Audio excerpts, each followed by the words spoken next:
अगर आप अपनी हिंदी अच्छी चाहते हैं तो बहुत जरूरी है कि हर एक छोटे बड़े शब्दों का सही इस्तेमाल करना आप जानें।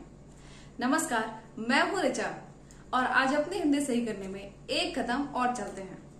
हम मेरा शब्द को लेकर दिन भर में कितनी बातें करते हैं, जैसे मेरा घर, मेरा मन, मेरा काम, मेरा ये, मेरा वो करके हम बातें कर रहे होते हैं। फिर भी बहुत सारे लोग गलत तरीके से अपनी बातें करते रहते हैं और उनकी हिंदी वैसे ही गलत जा रही होती है। तो बहुत जरूरी है कि मेरा शब्द का सही इस्तेमाल करना हम सीखें। अब जानते हैं कि मेरा शब्द का इस्तेमाल हम कब और कहां कैसे करते हैं। तो पहली चीज ये है कि मेरा शब्द मैं के परिवार से आता है, यानी जैसे मैं शब्द को एक लड़का और एक लड़की दोनों खुद के बारे में बताने के लिए बात करते हैं या इस्तेमाल करते हैं, ठीक वैसे ही मेरा शब्द का इस्तेमाल खुद से जुड़ी और भी अधिक जानकारी देने के लिए या कोई बात बताने के लिए इस्तेमाल किया जाता है।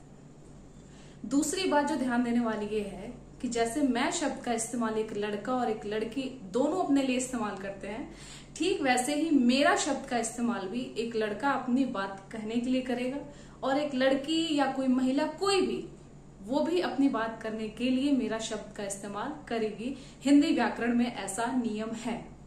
और तीसरी बात जो सबसे जरूरी है सही हिंदी के लिए, कि मेरा शब्द का प्रयोग आप जब भी कोई बात बताने के लिए कर रहे हो, सिर्फ एक बात का ख्याल रखें कि उन सारी बातों में पुल्लिंग शब्दों का इस्तेमाल ही होना चाहिए, नहीं तो आपकी हिंदी गलत होगी। अब आइए कुछ बातों के जरिए जानते हैं कि हम हिंदी में मेरा शब्द का इस्तेमाल कैसे कर सकते हैं। उससे भी पहले जानेंगे कि हम मेरा शब्द का इस्तेमाल गलत तरीके से कैसे करते हैं और अपनी हिंदी गलत कर रहे होते हैं।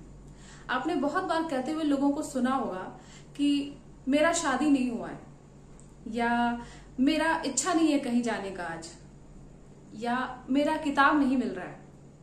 अब ये तीनों बातें हिंदी भाषी होने के नाते या तो हम कह के समझा पा रहे हैं या सामने वाला खुद ही समझ ले रहा है क्योंकि वो भी हिंदी भाषी है, लेकिन ये तीनों वाक्य, तीनों बातें गलत तरीके से कही जा रही हैं। इसके पीछे की वजह ये है कि पहले वाली जो वाक्य है कि मेरा शादी नहीं हुआ है, ये इसलिए गलत है क्योंकि शादी एक स्त्रीलिंग शब्द है, तो ये कभी भी मेरा शब्द के साथ नहीं आएगा।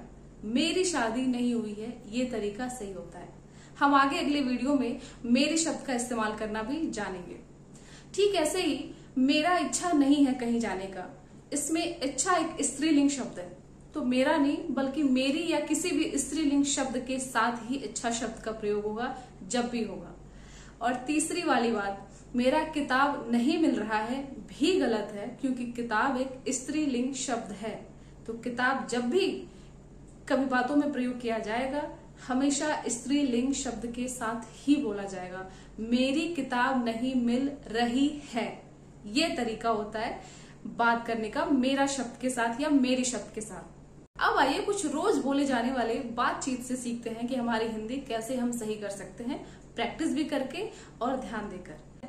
उदाहरण के तौर पे लेते हैं घर। अब घर के बारे में हम बहुत सारी बात करते हैं। अब आप जब भी घर के बारे में बात करेंगे, चाहे वो किसी का भी घर हो, आ मात्रा वाले शब्दों के साथ बात करेंगे, यानी पुल्लिंग शब्द के साथ जुड़कर ही सारी बातें की जाएंगी। जैसे की के बदले का, थी के बजाय था, हुई के बजाय हुआ, गई के बजाय गया, बड़ी के बजाय बड़ा जैसे शब्दों का आप इस्तेमाल करेंगे तभी आपकी हिंदी मेरा शब्द के साथ या घर शब्द के साथ यहाँ पर सही होगा। जैसे ये घर किसका है, अब किसका है के बजाय मैं किसकी है भी कह सकती थी, लेकिन किसकी एक स्त्रीलिंग शब्द के साथ जुड़ने वाले शब्द है, तो यहाँ पर ये घर किसका है, ये तरीका सही है। तुम्हारा घर कितना दूर है, अब मैं तुम्हारी भी कह सकती थी और कितनी भी कह सकती थी, लेकिन यहाँ पर मैं नहीं कह सकती अगर मेरी हिंदी अच्छी हो। मैं किसका और तुम्हारा ही या कितना ही शब्द का इस्तेमाल करूंगी। तो तुम्हारा घर कितना दूर है, ये तरीका सही है। मेरा घर बहुत दूर है, ठीक ऐसे ही दिमाग शब्द है। मेरा दिमाग मत खराब करो, या मेरा दिमाग आजकल किसी काम में नहीं लग रहा है। ध्यान दीजिएगा, लग रहा है शब्द का मैंने इस्तेमाल किया है। ठीक ऐसे ही खाना, मेरा खाना कहाँ रखा है आपने, तुम्हारा खाना खत्म क्यों नहीं होता। ध्यान, आजकल मेरा ध्यान किसी काम में नहीं लगता। पेट ज्यादा खाने की वजह से ना आजकल मेरा पेट बाहर की ओर निकल गया है। रास्ता, मेरा रास्ता छोड़ो। ये रास्ता कहां तक जाता है, जाती है नहीं कहेंगे। काम, मेरा काम हर कोई नहीं कर सकता, तुम्हारा काम तुम्हें करना चाहिए। मन, मेरा मन पढ़ाई में नहीं लगता है, या मेरा कहीं भी आने जाने का मन नहीं है। अब यहाँ पर जो का शब्द लगा है मन के पहले, वो मन शब्द के लिए आया है क्योंकि मन एक पुल्लिंग शब्द है, और मन इसलिए आया है क्योंकि मेरा शब्द एक पुल्लिंग शब्द है। इसलिए मेरा के साथ जो भी बातें जुड़े वो पुल्लिंग शब्द के साथ ही होने चाहिए। ठीक ऐसे ही कपड़ा, कपड़ा एक पुल्लिंग शब्द है। मेरा कपड़ा कहाँ रखा है आपने? आना और जाना ये भी एक पुल्लिंग शब्द है। मेरा जाना भी मैं तय करती हूँ और मेरा आना भी मैं तय करती हूँ। अब आप एक एक करके बातों को अगर कई बार बोले तो खुद से ये जोड़ सकेंगे कि शायद ये बात आप रोज सुनने या बोलने में प्रयोग करते हैं, और बोलने की कोशिश से ही शब्द और शब्दों के इस्तेमाल में फर्क आपके दिमाग और आपकी जुबान पर बनी रहेगी, जिससे आपकी हिंदी बहुत ही कम समय में और बहुत ही अच्छे से सही होती जाएगी। अभ्यास करना मत छोड़िए। धन्यवाद।